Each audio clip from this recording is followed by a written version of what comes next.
Bismillahirrahmanirrahim.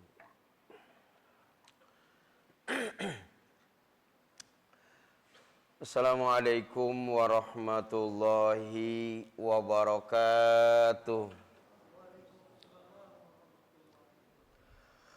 Alhamdulillahi rabbil alamin wal aqibatu lil muttaqin wala udwana illa 'alal zalimin. Wassalatu wassalamu ala sayyidina Muhammadin wa ala alihi wa sahbihi ajma'in. Amma ba'du, rabbi shrah li sadri wa yassir li amri wahlul 'uqdatam min lisani yafqahu qawli. Hadaratil kiram, para alim ulama, para sesepuh, para tokoh masyarakat, pengurus masjid dan jamaah rahimakumullah, yang kita berharap Allah Subhanahu wa taala menaungi kita dengan rahmat dan maghfirahnya. Puji dan rasa syukur kehadirat Allah Subhanahu wa taala kita ucap di kesempatan pagi yang sejuk ini, karena Allah Subhanahu wa taala memberikan nikmat kepada kita yang luar biasa yang tidak akan pernah kita sanggup mengungkapkan itu dengan ungkapan kata-kata. Setidaknya Allah memberikan ataupun mengembalikan hidup kita kembali setelah kematian kita semalam, itulah nikmat yang tiada tara. Berharap pagi hari ini kita berangkat dari kediaman kita masing-masing menuju masjid, kiranya bagian dari mencari ridho Allah Subhanahu wa taala, sampai akhirnya Allah pun ridho dan terus menambahkan nikmat kepada kita semua. Amin ya rabbal alamin. Salawat yang beriringkan dengan salam pun pada saat kita mengucapkan kepada baginda Nabi, kita mengharapkan agar Allah menjadikan itu bukti nyata bahwa kita mencintainya, dan kita pun meminta kepada Allah pula agar salawat kita jadikan kendaraan yang akan mengantar kita untuk bisa bertemu dengan Nabi dan meraih syafaat yang dijanjikannya. Amin ya rabbal alamin. Para bapak ibu yang saya hormati, nama-nama surat seringkali dinamakan dengan nama para nabi. Ada surat Yunus, ada surat Yusuf, ada surat Ibrahim, ada surat Muhammad. Nama-nama itu dinamakan para nabi. Tapi tidak semua surat yang dinamakan nama-nama nabi itu menceritakan kehidupan nabinya. Hanya sedikit.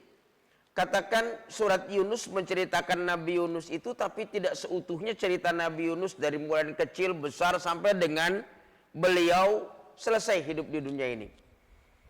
Katakan surat Ibrahim, tidak semua kisah Nabi Ibrahim itu diceritakan dalam surat Ibrahim.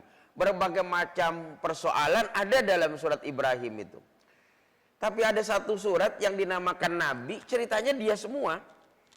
Surat tersebut mungkin boleh jadi ibu sudah duga, bapak sudah duga, surat Yusuf gitu.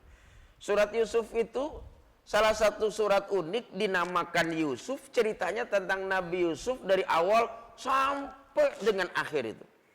Bahkan sudah terlalu banyak para ulama dan kiai menjelaskan kisah Nabi Yusuf ini. Tapi penjelasan tentang kisah Nabi Yusuf ini tetap saja menarik gitu.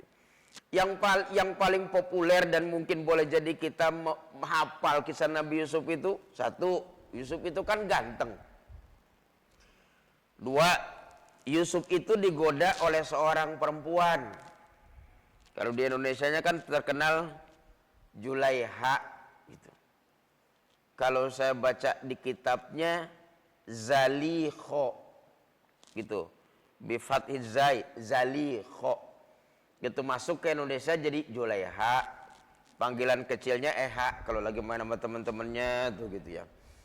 Nah itu kan apa namanya, kisah Nabi Yusuf. Terus kemudian dia mimpi, itu cerita-cerita besarnya Nabi Yusuf. Nah mungkin saya adalah ustadz yang untuk kesekian kalinya atau sekian ribu orang yang menceritakan kembali Nabi Yusuf itu. Mudah-mudahan apa yang saya sampaikan ini menjadikan ada sedikit tambahan wawasan di balik cerita-cerita besar itu tuh. Nah, masyaallah hadirin para bapak, ibu jamaah yang dirahmati oleh Allah Subhanahu wa taala, pertama Saya ingin menyampaikan Nabi Yusuf ini dari silsilah dulu nih, ya. Bahwa Nabi Yusuf itu punya bapak namanya Yakub. Yakub punya bapak namanya Ishak. Ishak punya bapak namanya Ibrahim. Jadi Yusuf ini terus ke atas merupakan keturunan Nabi Ibrahim alaihissalam dari Ishak. Karena Nabi Ibrahim itu kan punya anak dua, gitu ya. Yang paling terkenal itu dua. Tapi kalau saya baca di kitab tafsirnya Imam Al-Qurtubi, di situ ada satu lagi istrinya Nabi Ibrahim alaihissalam yang nggak populer diceritakan. Cuman di sini Nabi Ibrahim itu cuma dua, satu Sayyidah Sarah, kedua Hajar sebagai budak. Selesai sudah. Dari Sayyidah Sarah punya Ishak, dari Sayyidah Sarah punya Ishak, sedangkan Hajar punya Ismail. Tapi dalam kitabnya Imam Al-Qurtubi, Nabi Ibrahim itu punya istri 3. Yang terakhir namanya Konturo, nggak terkenal, orang nggak terkenal itu Konturo itu tuh. Punya anak menjadi suku terbesar atau diceritakan dalam Al-Quran namanya Madian. Nah, kalau bapak ibu baca Quran ketemu tuh ke Madian, gitu ya. Nah Madian ini suku yang masuk ke dalam diutuslah Nabi Shu'aib kepada Madian ini. Cerita Madian ini memang kurang bagus sukunya, berbeda dengan Nabi Ishak yang punya Bani Israel, berbeda dengan Hajar yang punya Ismail kemudian turun Nabi Muhammad. Sedangkan Madian ini adalah suku yang pada akhirnya melakukan satu perbuatan yang kurang bagus lah. Madian ini terkenal sebagai suku-suku yang suka ngurangin timbangan, gitu. Maka diutuslah Nabi Shu'aib untuk mengingatkan Madian ini jangan gitu. Nah, sedangkan Nabi Shu'aib ini punya menantu namanya Nabi Musa alaihi salam. Muternya di situ-situ aja tuh. Yang para nabi itu tuh.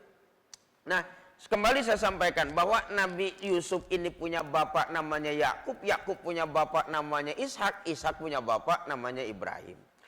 Nah, Yakub dalam Al-Quran itu mendapatkan julukan, gelar, dikasih gelar Nabi Yakub itu tuh. Nabi Yakub itu mendapatkan gelar dalam Al-Quran namanya Israil. Tuh kalau bapak baca Quran ada kata Israil, maka kata Israil itu artinya Nabi Yakub alaihissalam. Dia dapat gelar Israil itu. Di dalam surat Ali Imran ayat ke-93 tuh kalimatnya begini. Kullu ta'ami kana hillal li bani Israila illa ma harrama Israilu ala nafsihi. Kullu ta'am, semua makanan karena dulunya hillal li bani Israil, halal untuk Bani Israel. Illa kecuali ma apa yang harroma telah diharamkan Israilu oleh Israel itu ala nafsihi untuk dirinya sendiri. Nah di surat itu di ayat tadi tuh surat ketiga 93 tuh ada dua kata itu. Satu Bani Israel, yang satu lagi cukup dengan Israel saja. Kalau Bani Israel itu kan artinya Bani itu artinya keturunan atau anak-anak tuh Bani. Ya, jadi kalau punya keturunan terus namanya Bani.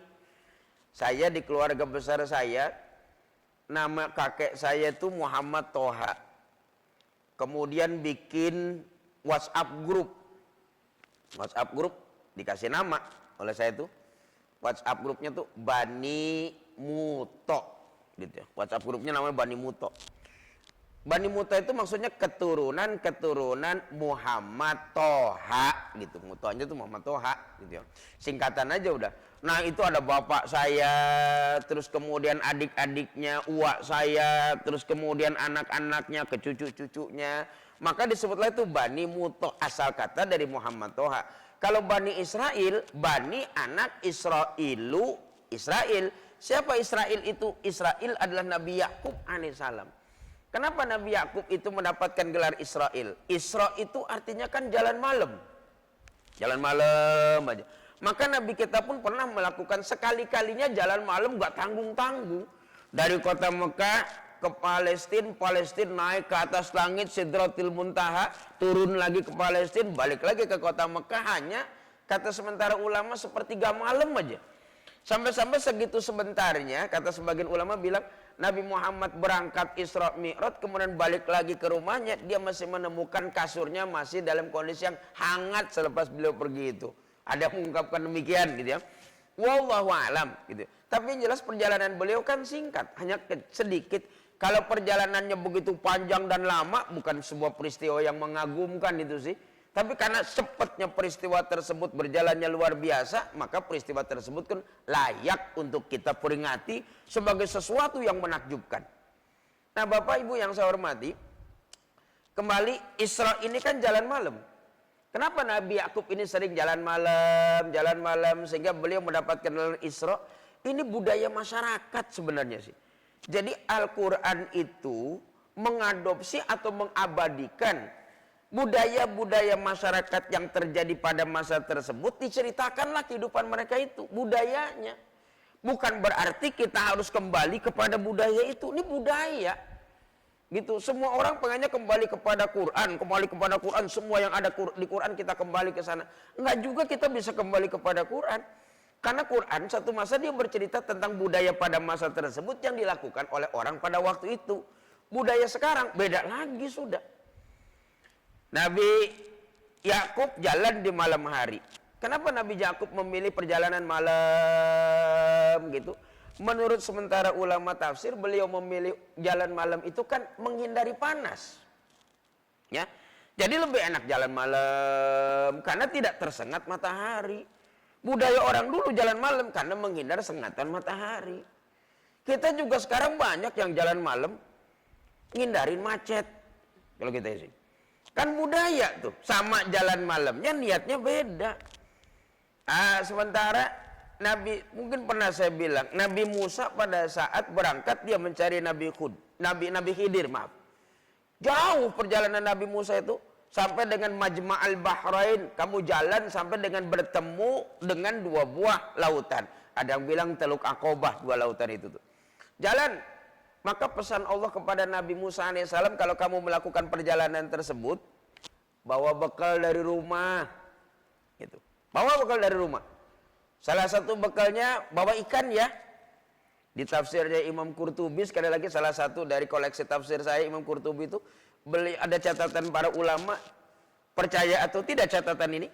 Maka Nabi Musa alaihissalam itu bawa ikan asin, katanya gitu. Zaman Nabi Musa ikan asin udah ada itu. Ya, saya nggak tahu tuh ikan asinnya bulu ayam, apa ikan sepat gitu, atau mungkin ikan apa yang lainnya gitu. Tapi yang jelas ikan asin. Tapi kenapa dia bawa ikan asin gitu? Kalau kamu melakukan perjalanan panjang, bawa makanan yang awet dimakan. Yang awet dimakan itu saat itu ikan asin kan? Setidaknya kita mengambil pembelajaran, kalau kamu panjang melakukan perjalanan, bawa bekal. Dan kalau bisa bekalmu itu yang abadi dan tidak rusak. Perjalanan kita ini dari dunia sampai akhirat, kita jalan. Kalau Nabi Musa mengawetkan makanannya, kalau kita harus mengawetkan amal yang kita kerjakan sampai di akhirat, kita juga jalan punya bekal itu. Ya awetkan itu. Kalau Nabi Musa jalan pakai ikan asin karena diawetkan karena keasinannya, maka amal yang kita kerjakan awetkan amal itu. Caranya gimana? Ikhlas, jangan diungkit-ungkit. Itu cara ngawetin amal itu kan begitu.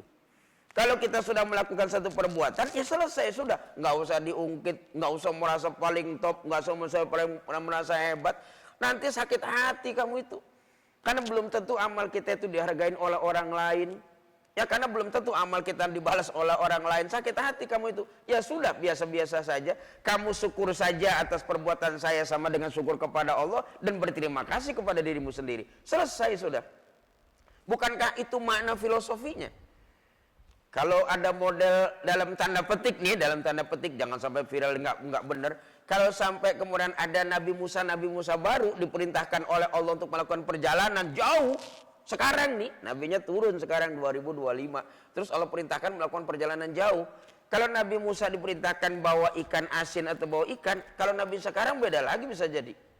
Cari orang itu sampai jauhnya luar biasa sana. Maka perintahnya jangan lupa bawa handphone. Gitu, jangan lupa ATM jangan ketinggalan. Kalau Nabi Musa itu bawa ikan karena warteg belum ada, gitu. Kalau kita bawa handphone sekali kayak sekarang ini dengan ATM kan kita ngetep kan kelar sudah itu. Nah itu kan budaya orang dulu itu. Banyak budaya orang dulu itu yang kita nggak paham itu sebagai budaya. Ustadz Ali ini orang yang sering kali ke Mekah Mundar Mandir, kemudian mungkin sampai ke Yordan sana, ke Mesir gitu. Ya, daerah dua lingkup Arab lah, Jazirah Arab itu. Kalau kita ngelihat bagaimana rumah orang Arab zaman dulu nih orang Arab tuh tanahnya masih luas, sepi. Tapi mereka selalu bikin perkampungan tuh mepet-mepet. Ya. Madinah zaman Nabi Muhammad itu kan sepi. Tapi mereka cuman kumpul di kota Madinah tuh yang selebar Masjid Nabawi sekarang katanya gitu tuh. Cuma segitu yang disebut kota Madinah, segede Masjid Nabawi sekarang. Padahal tanah masih luas. Kenapa mereka bikin kumpul, mepet, bikin rumahnya tuh mepet. Coba deh, lihat lukisan zaman-zaman dulu atau rumah-rumah tahun 60 bawah. Tanah masih luas, rumah mereka di Arab Saudi atau sekitar Arab mepet semuanya, nempel-nempel gitu. Kenapa bikin rumah nempel-nempel? Sementara kita, orang tua kita atau bapak ibu lah yang berasal dari kampung dulu tahun 50 terus ke sana, yang ketika kita ngelihat rumah kita itu dulu tanah luas zaman dulu itu, rumah nggak mepet-mepet kita itu. Kalau di kampung saya tuh nih satu rumah, ada rumah lagi lewatin kebun singkong, baru ada rumah lagi tuh. Mau ketemu rumah lagi tuh lewatin kebun pisang, baru ketemu rumah itu. Tapi orang Arab itu luasnya tanah luar biasa, bikin rumah mepet, nempel, di depannya deket. Kalau keluar pintu langsung ada rumah orang. Kenapa mereka bikin rumah kayak begitu? Budaya. Apa budayanya? Kalau rumah mereka mepet-mepet dan agak tinggi, mereka kan tidak tersengat matahari kan? Karena setiap rumah itu akan menghasilkan bayangan nantinya. Jadi kalau mereka lewat di gangnya, di lorongnya tuh, rumah itu akan memberikan naungan kepada mereka dari sengatan matahari. Makanya kenapa rumahnya tanahnya luas tapi rumahnya mepet-mepet. Kalau kita nggak perlu dan nggak khawatir dengan sengatan matahari itu, maka jauh. Karena kita tidak tersengat matahari. Mereka bikin begitu mepet. Makanya kalau ada pengumuman zaman dulu, pengumuman itu cukup dengan teriak, orang denger itu. Apalagi diteriakinnya jam 3 gitu, nggak usah pakai toa, kedengeran itu. Nah makanya teriak atau mengumumkan lewat suara kemudian sampai didengar oleh orang lain, namanya azan gitu ya. Jadi setahu saya sih, kata para ulama, azan itu bukan panggilan sholat. Orang kita di Indonesia mengidentikannya azan itu panggilan sholat. Yang namanya azan bukan panggilan sholat. Azan itu pengumuman. Pengumuman dari mulut diteriakan kedengaran kuping. Maka kalau pengumuman itu diteriakan kedengaran kuping, namanya azan. Semua pengumuman namanya azan. Makanya kata azan itu seakar kata dengan telinga. Telinga ini dalam bahasa Arabnya uzunun, azanun, kan sama itu tuh. Makanya Nabi kalau memerintahkan untuk memberikan pengumuman pakainya azan. Kalau kita kan panggilan sholat, di situ dulu pengumuman. Panggil Bilal. Azan. Buat apa ya Rasul? Bangunin orang yang besok mau puasa. Sekarang waktu yang terbaik untuk melakukan sahurnya nih. Besok dia mau puasa tuh. Sekarang waktunya sahur nih. Azan. Maka azan dia. Allahu Akbar, Allahu Akbar. Kalau di kita kan bangun, sahur di kita. Di sana Allahu Akbar, Allahu Akbar. Di sini Assalamualaikum warahmatullahi wabarakatuh. Bapak Ibu bangun sahur, jangan kesiangan. Pak RT, Pak RW bangun, Ustadz Ali bangun. Kita di sini gitu. Di sana Allahu Akbar, Allahu Akbar. Ya gitu pengumuman. Cuman kalau azan pertama ada Ustadz Ali nih tanya nih. Azan pertama di sana nggak pakai as-sholatu khairum minan naum, gitu kan Ustadz ya? Nggak ada as-salatu khairum minan naumnya. Kalau subuh baru as-salatu khairum minan naum. Gitu. Ya, gitu. Tuh ada sumber apa namanya tuh saksi hidupnya tuh. Kalau azan pertama di Mekah dan Madinah nggak ada as-salatu khairum minan naum. Orang Indonesia niru ada azan jam 3 pagi nih, sayup-sayup gitu saya dengerin. Masih ada as-salatu khairum minan naum. Enggak ada as-salatu khairum minan naumnya. Kalau subuh ada, makanya saya mau bilang ke jamaah kalau mau subuh, Bu, kalau dengar azan nanti pertama, Pak, azan, terus kemudian enggak ada as-salatu khairum minan naum, itu pengumuman bahwa kalau ada orang mau sholat tahajud, ini waktu paling terbaik ini. Allahu Akbar, Allahu Akbar. Kalau ada orang mau puasa besok nih, sekarang sahur, waktu terbaik nih. Allahu Akbar, Allahu Akbar. Hujan lebatnya luar biasa, sampai menimbulkan orang takut dengan hujan tersebut. Maka Nabi perintahkan azan. Kenapa azan? Inilah anugerah dan kekuasaan Allah yang sedang ditunjukkan kepada manusia. Allahu Akbar, Allahu Akbar gitu. Jadi kalau ada uzan besar, azan menunjukkan ini adalah anugerah dan kekuasaan Allah yang ditunjukkan kepada manusia. Bukan ngeberhentiin hujan gitu. Nah, kalau kita kan azan supaya hujannya berhenti gitu. Itu nggak berhenti, tambah deres bisa jadi itu tuh. Diazanin. Kenapa? Karena menunjukkan kekuasaan Allah. Jadi semua diumumkan pakai azan. Bayi lahir.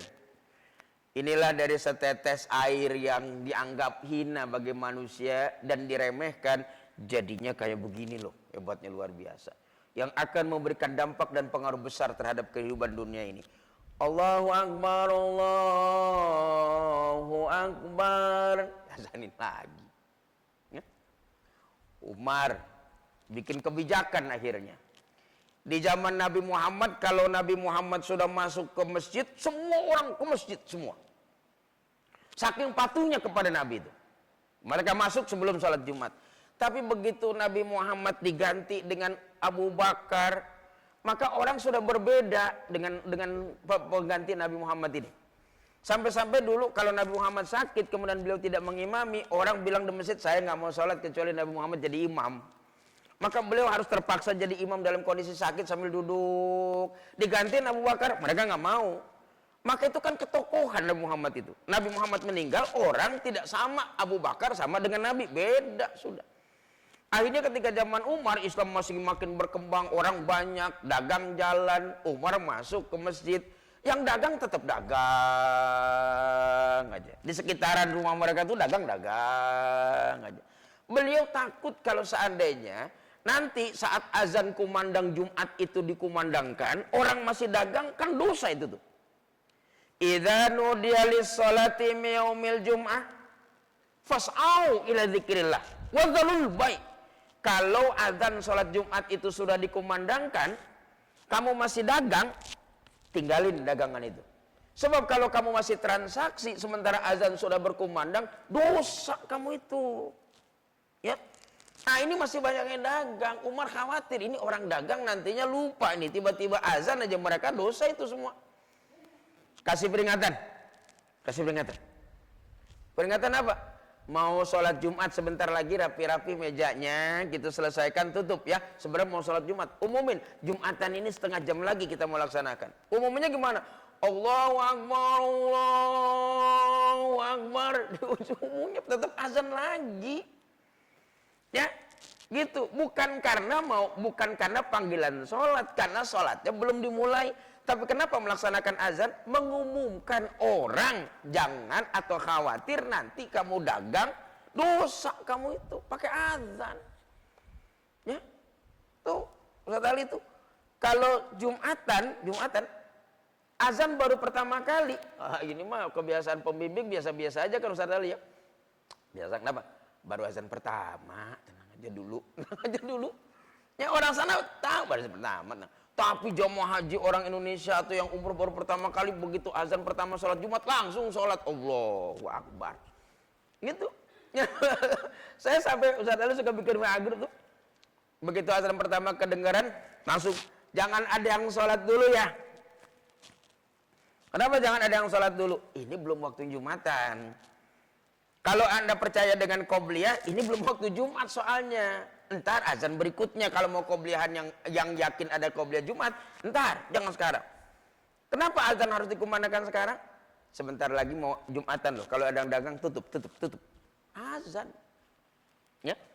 Jadi zaman dulu pakai azan. Kita di Indonesia minim pemahamannya. Azan sama dengan panggilan sholat. Jadi kalau bukan panggilan sholat, jangan pakai azan. Karena azan khusus untuk melaksanakan sholat. Enggak, pengumuman itu. Pengumuman ada yang disuarakan azan. Ada pengumuman ditulis. Gitu tuh kan suka ada tuh di depan-depan di masjid tuh, di serambinya tuh. Pengumuman. Keuangan masjid sekian, kan ada tuh. Atau khotib selama 1 tahun ini si anu diumumkan. Kalau pengumumannya itu ditulis, kemudian kita baca pengumuman itu ditulis, maka pengumuman yang ditulis itu dalam bahasa Arabnya i'lan. Ya, i'lan tuh tempelin, baca, namanya i'lan. Orang Indonesia agak susah nyebut iklan itu. Akhirnya jadi iklan kita itu. Ya, pengumuman yang disampaikan di tembok, ditempel orang supaya tahu. Nah, akhirnya ulama-ulama kita yang dulu tahu referensinya banyak, kitab-kitabnya banyak itu. Maka ada orang mau berangkat haji dari kampung, kita umumin yuk, di kampung kita ini ada orang yang mau melaksanakan ibadah haji, biar orang tahu. Allahu Akbar gitu. Ya. Segala pengumuman itu pakai azan. Cuman kita tadi dengan minimnya ilmu pengetahuan, referensi kita yang jelas kurang, azan adalah panggilan sholat. Padahal azan itu pengumuman sesuai dengan namanya itu. Ya, kalau apa aja kita mau umumin pakai azan juga nggak apa-apa. Ada orang meninggal dunia, kita ngomong Allahu Akbar. Kalau biasa ya nggak apa-apa. Cuman karena kita nggak biasa kan repot nih Ustaz. Jam 9 ada azan di Muhajirin. Allahu Akbar. Kalau nggak geger sekitar sini nih. Subuh udah dari tadi, zuhur belum, kenapa ada azan di masjid ya? Ya. Gitu. Atau kalau seandainya truk sampah datang orang warga suruh buang sampah, Allahu Akbar. Kalau biasa juga bisa aja itu. Ya cuman karena kita nggak biasa, gitu ya. Jadi akhirnya di Indonesia lebih identik dengan innalillahi wa inna ilaihi, berita duka cita diumumkan.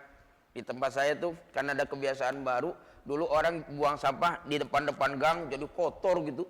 Akhirnya lurah bikin kebijakan, dah mobil truknya aja yang datang.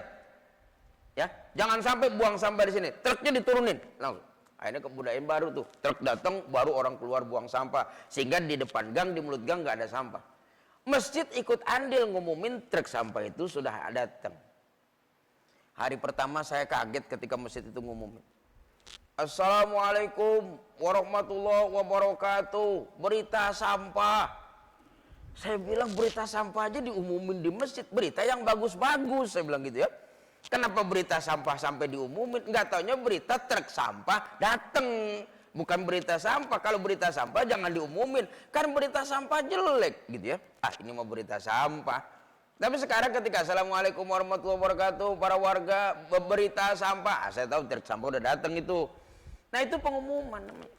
Jadi ini kan budaya-budaya gitu ya. Budaya yang kita nggak kenal. Orang jalan malam kenapa, bikin rumah mepet-mepet kenapa. Gitu, bahkan zaman dulu rumah sampai di atas pohon kenapa. Karena menghindari nyamuk, katanya kalau dengan ketinggian segini dia nggak sanggup terbang ke atas sana, dan jelas-jelas kita menghindari binatang-binatang buas, bikin rumah panggung. Itu kan rumah-rumah karena budaya-budaya, adaptasi manusia terhadap lingkungan. Nah, Israel, Nabi Yakub, nah budaya jalan malam, jalan. Ya. Nah, Bapak Ibu yang saya hormati, tuh silsilah Nabi Yusuf adalah anak Nabi Yakub. Nabi Yakub anak Nabi Ishak. Nabi Ishak anak Nabi Ibrahim. Nah, Nabi Yakub nih punya istri itu Ya, sebentar sebelum sampai istri itu. Jadi kalau nanti Bapak baca begini, ya bani Israil azkuru ni'mati allati an'amtu alaikum gitu. Itu kan banyak di Quran tuh. Ya, ada yang wa aufu bi'ahdi ufi bi'ahdikum wa iyaya farhabun. Ada ya bani Israil azkuru ni'mati allati an'amtu alaikum wa anni faddaltukum 'alal alamin. Ada lagi tuh. Jadi kalau Bapak baca ya bani Israil itu terjemahnya wahai anak-anaknya Yakub. Bukan Yahudi, bukan. Wahai anak-anaknya Yakub, ya Bani Israil. Kenapa kita bilang ya Bani Israil itu anak-anaknya Yakub? Karena Nabi Yakub ini punya anak lumayan banyak lah. Walaupun pada masa tersebut anak itu segitu tuh nggak banyak sebenarnya. Nabi Yakub itu punya anak 13. Kalau zaman sekarang kan 13 kebanyakan. Kalau zaman dulu 13 sedikit. Kenapa 13 sedikit? Istrinya banyak soalnya. Ya gitu. Jadi kalau kita kan 13 satu orang. Ini 13 ada beberapa orang. Dan pada masa tersebut anak segitu sedikit. 12 laki-lakinya. 1 perempuannya. Jadi Nabi Yakub ini punya anak 12 laki-laki 1 perempuan. Dan ke-12 anak laki-lakinya itu tuh, semua anak laki-lakinya, semua jadi kepala suku akhirnya. Ya, semuanya jadi kepala suku itu tuh. Dari Bani Israil ini jadi kepala suku sebanyak 12 orang laki-laki itu, perempuan tidak dianggap kepala suku.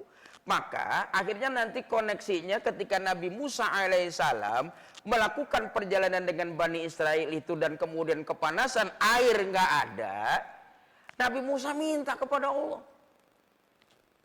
Surat Al-Baqarah ayat 60 itu gini.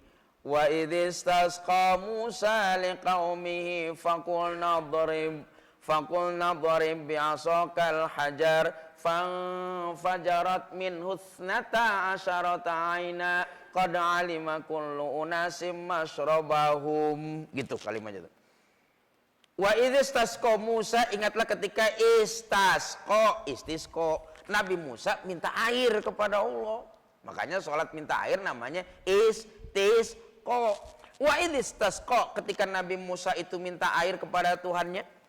Lantas Tuhannya Allah Subhanahu wa taala mengabulkan permintaan Nabi Musa itu. Caranya wadrib bi'asakal hajar, pukul batu itu.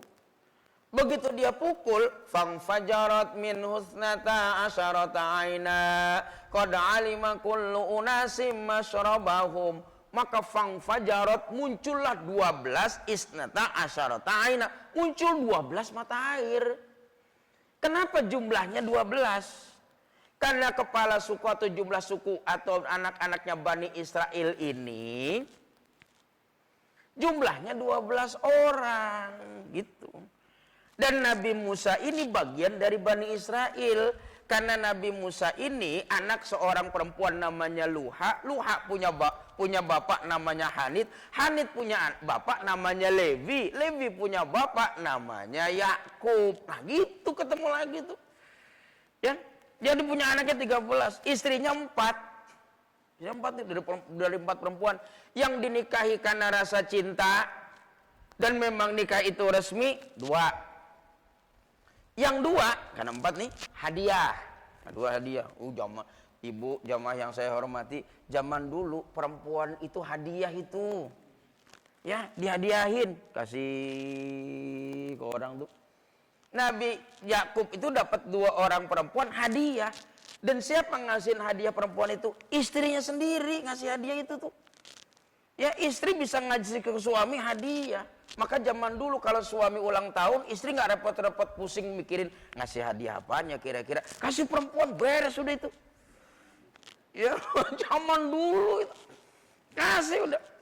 Ya, bukankah Nabi Ibrahim alaihissalam mendapatkan seorang perempuan dari istrinya Sayyidah Sarah. Siapa? Hajar kan? Dikasih loh, kasih tuh. Bukankah dalam sejarah Nabi Muhammad ada seorang perempuan dari Mesir bangsa Kipti, namanya Maria Al-Kiptiyah. Dia juga kan hadiah dikasih itu tuh.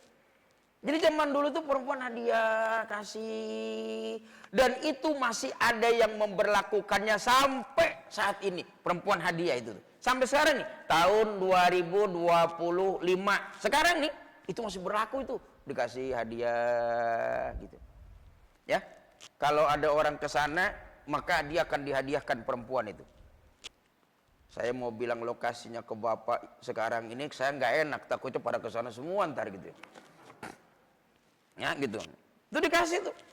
Setidaknya nggak tahu bapak bisa ke sana atau enggak. Saya kasih tahu udah. Eskimo.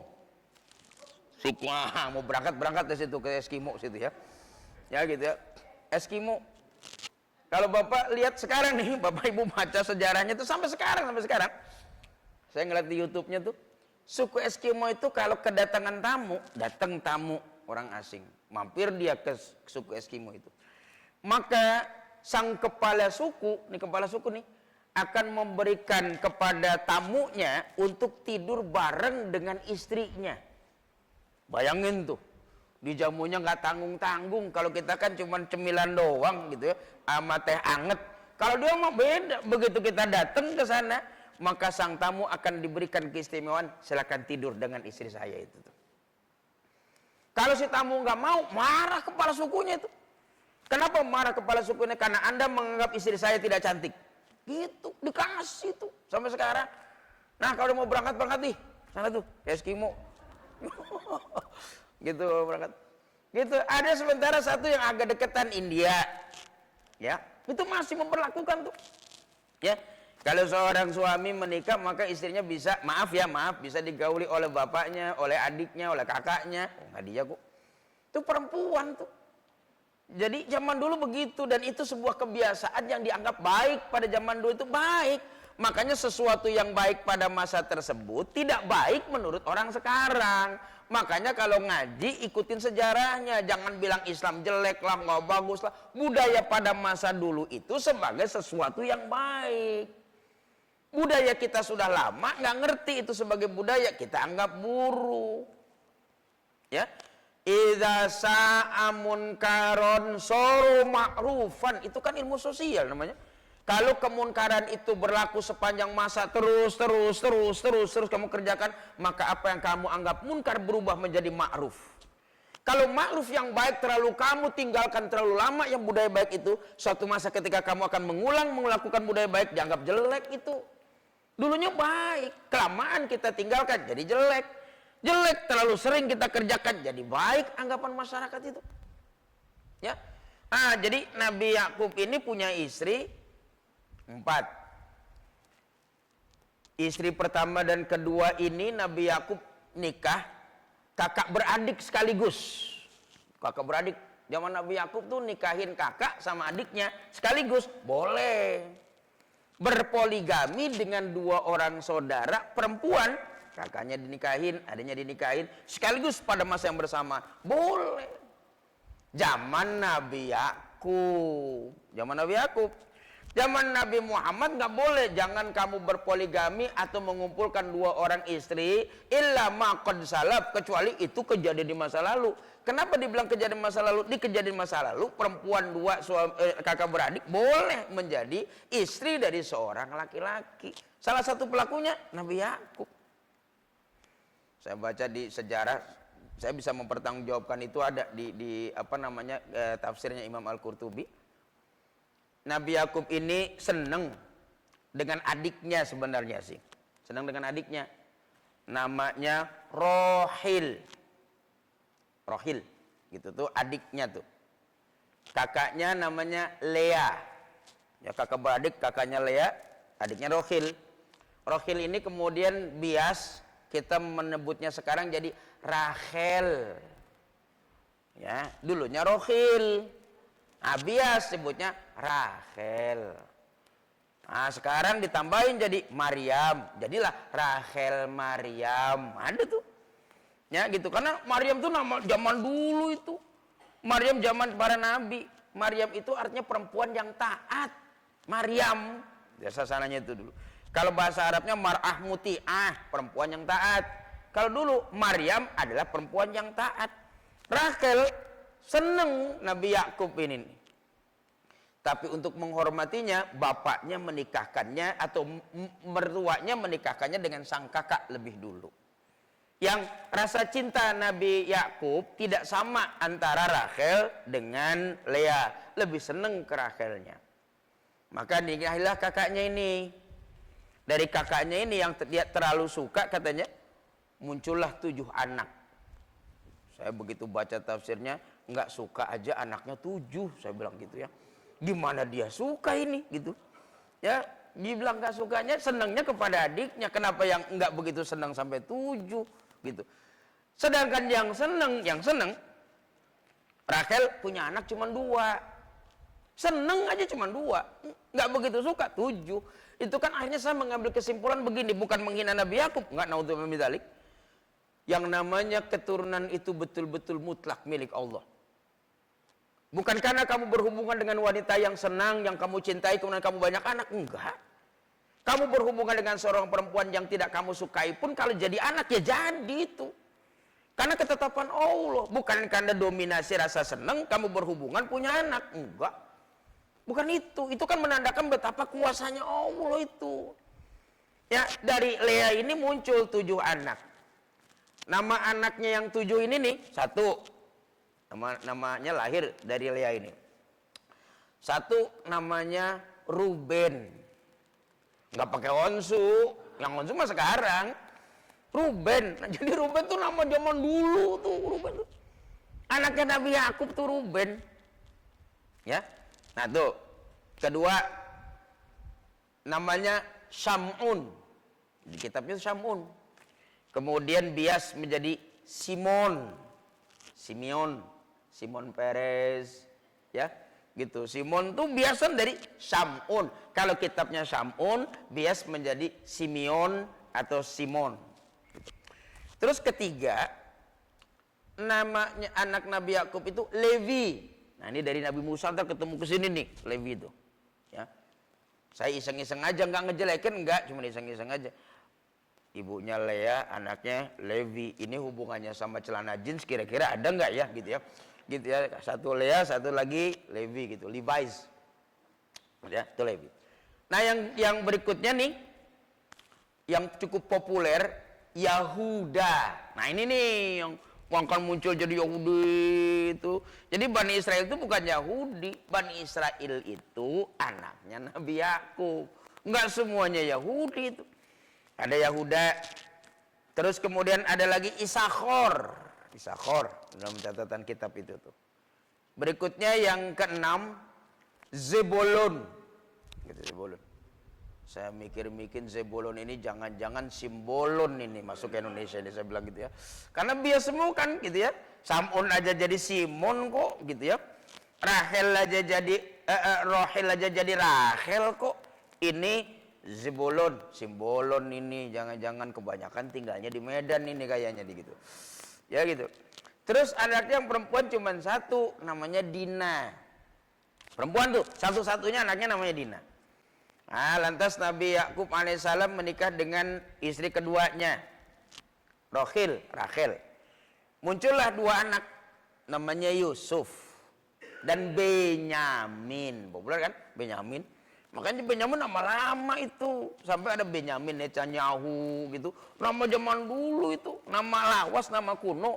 Tapi kita menyebutnya mungkin kenalnya baru. Itu nama dari nama Nabi Yakub alaihissalam itu. Nama-nama tua itu tuh, ya. Nah, dah menikah. Akhirnya Lea ini, istri pertama Nabi Yakub alaihissalam itu, memberikan hadiah seorang perempuan tuh. Hadiah, ya perempuan. Nggak tahu disebabkan Nabi Yakub itu ulang tahun atau ada peristiwa apa, pokoknya dikasih aja hadiah tuh. Perempuan. Nama perempuan tersebut Zilfan dalam bahasa kitabnya. Kasih. Akhirnya karena dihadiahkan ya, sebagaimana seperti suami istri bergaulah, muncul 2 anak namanya Gad dan Askhor. Gitu. Akhirnya Rohil adiknya ini nggak ketinggalan karena kakaknya udah ngasih kepada Nabi Yakub hadiah. Adiknya juga ngasih hadiah lagi ke suaminya tuh. Bayangin tuh, ngiri aja ngasih hadiah itu. Ngiri ngasih hadiah gitu. Kakak aja bisa begitu, kenapa enggak saya, karena enggak enggak bisa gitu ya. Kasih lagi perempuan itu. Nama perempuan tersebut Bilha. Nah, dari Bilha ini muncullah anak namanya Dan, yang satu lagi Naftali gitu. Itu kalau dihitung 12. Semuanya jumlahnya itu 13 dengan perempuan itu. Yang 12 akhirnya jadi kepala suku, jadi besar. Maka kenapa ketika Bani Israel itu Nabi Musa hidup di dalamnya, beliau memukul batu, maka memancarlah 12 dari batu tersebut. Nah, Bapak Ibu yang saya hormati, kaitannya dengan Nabi Yusuf ini, Nabi Yusuf dibuang kemudian dibeli oleh seorang penguasa atau pejabat tinggi Mesir pada waktu itu. Pejabat negeri Mesir ini namanya dalam kitab-kitab bahasa Arab Kitfir. Tapi kalau Bapak baca di dalam kitab-kitab ataupun buku-buku Eropa atau nonton yang mereka bikin versi Eropanya atau baratnya, maka mereka menamakan laki-laki ini Potifar. Ya, Potifar. Kalau bahasa kitanya Kitfir, bahasa kitab. Tapi mereka bikin film Nabi Yusuf itu. Maka laki-laki yang mengambil Nabi Yusuf itu namanya Potifar. Maka versinya Nabi Yusuf banyak itu. Islam punya versi, non-Muslim punya versi. Nabi Musa Islam punya versi, non-Muslim punya versi. Nabi Ibrahim Islam punya versi, kemudian yang lain punya versi. Gitu. Nah, versinya beda-beda. Ini sebaik-baik versi ini yang kami ceritakan kepada engkau wahai Muhammad itu. Bikin mereka itu. Maka kalau tahu sejarah ini, Nabi Ibrahim pernah diklaim oleh bangsa Yahudi, sesungguhnya Ibrahim itu kan Yahudi, kata orang Yahudi. Nasrani kepanasan. Oh, enggak. Yang namanya Ibrahim itu Nasrani.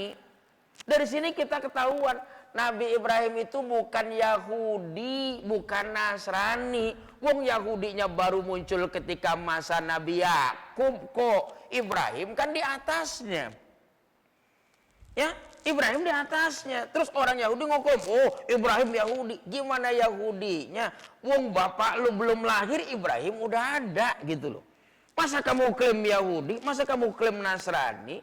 Dengan sejarah kita bisa meluruskan itu. Klaim mereka salah. Akhirnya diluruskan oleh Allah bahwa Nabi Ibrahim bukan Yahudi, Nabi Ibrahim bukan orang Nasrani. Tapi Nabi Ibrahim adalah orang yang taat kepada Allah Subhanahu wa taala dan menyerahkan dirinya kepada Allah Subhanahu wa taala. Itu kan sejarah, kita bisa meluruskannya itu. Kitfir atau Potifar. Kitfir bahasa kitab, Potifar orang non muslim. Potifar ini punya istri cantik, muda, cantik. Oh, namanya istri pejabat dari dulu juga pakai skincare, gitu kan?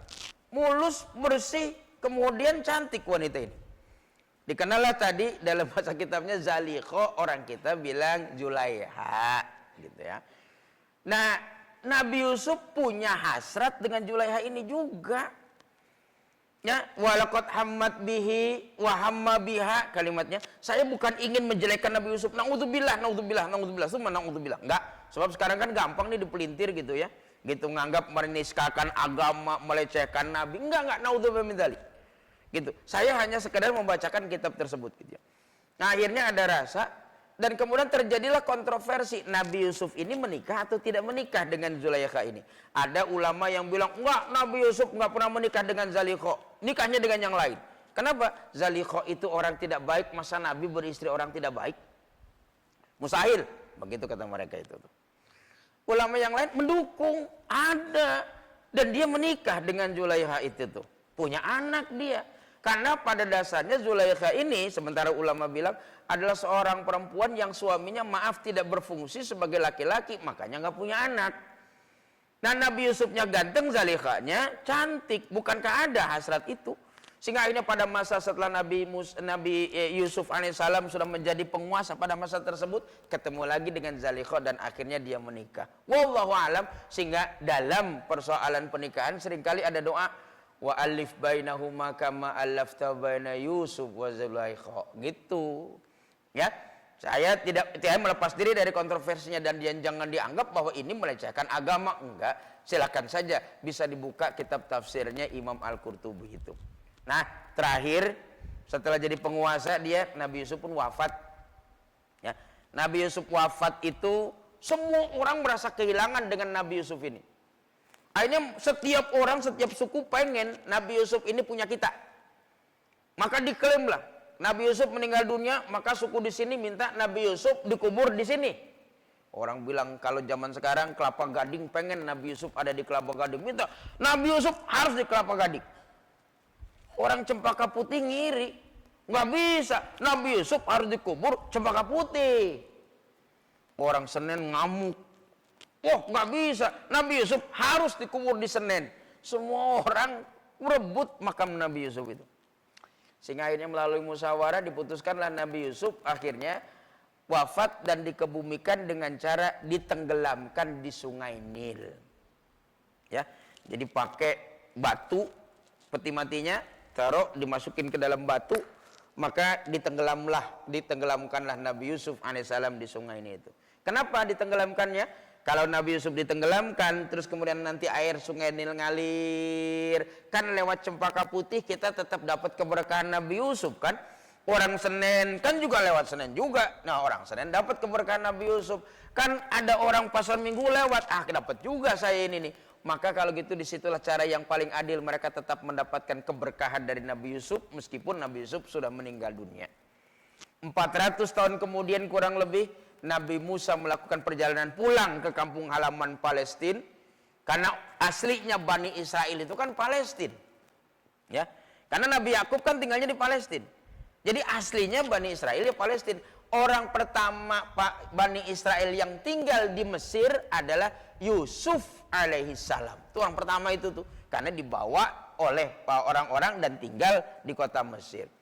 Dibawa pulang oleh Nabi Musa alaihissalam dan kemudian dikuburkan di daerah Palestina. Maka jadilah kuburan para nabi daerah Palestina itu, atau Palestina adalah makamnya para nabi-nabi dan keturunan para nabi-nabi. Nah, begitu kurang lebih kisah Nabi Yusuf dari silsilah sampai dengan wafat yang saya buatkan resumenya.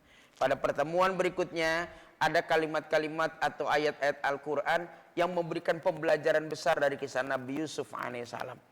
Ya, gitu banyak ceritanya. Di antaranya mimpi beliau itu kan ada 11 bintang.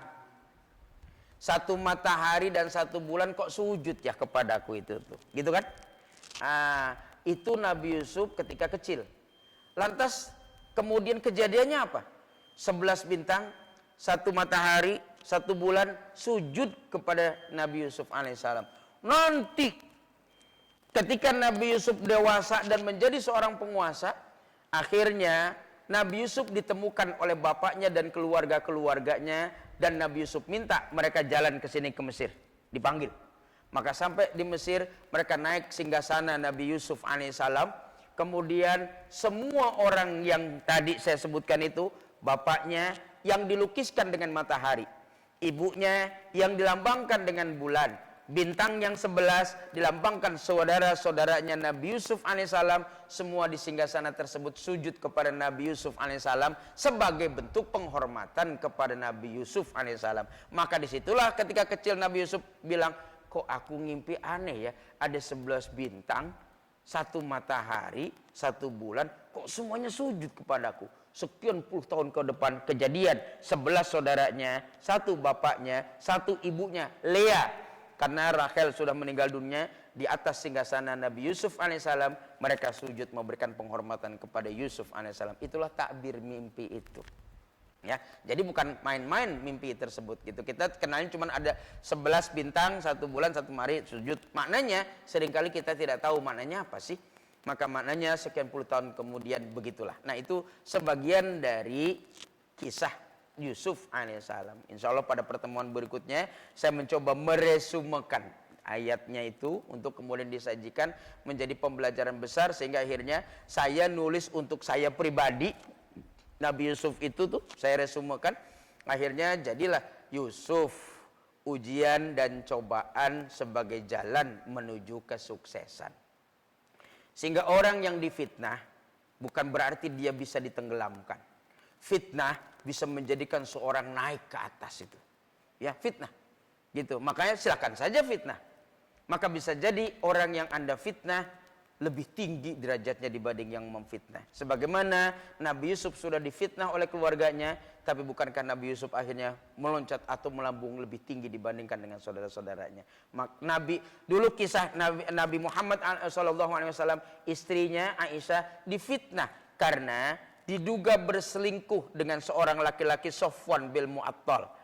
Tapi kemudian turunlah surat An-Nur. Bukankah kisahnya Aisyah diabadikan dalam Al-Quran? Bukankah orang yang difitnah malah justru terabadikan hebat dalam Al-Quran sampai sekarang kita baca ceritanya?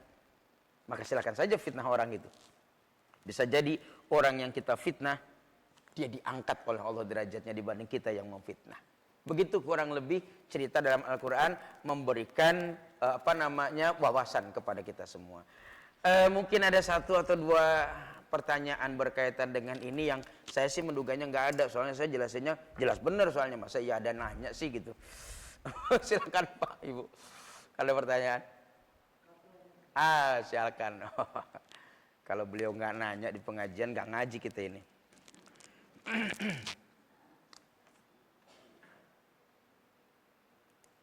Silakan.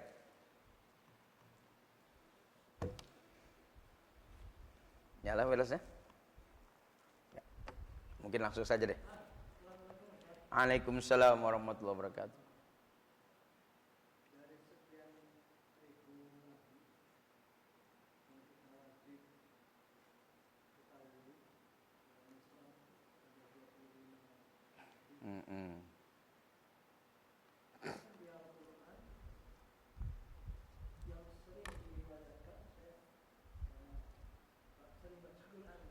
Alhamdulillah. Musa. Iya. Iya.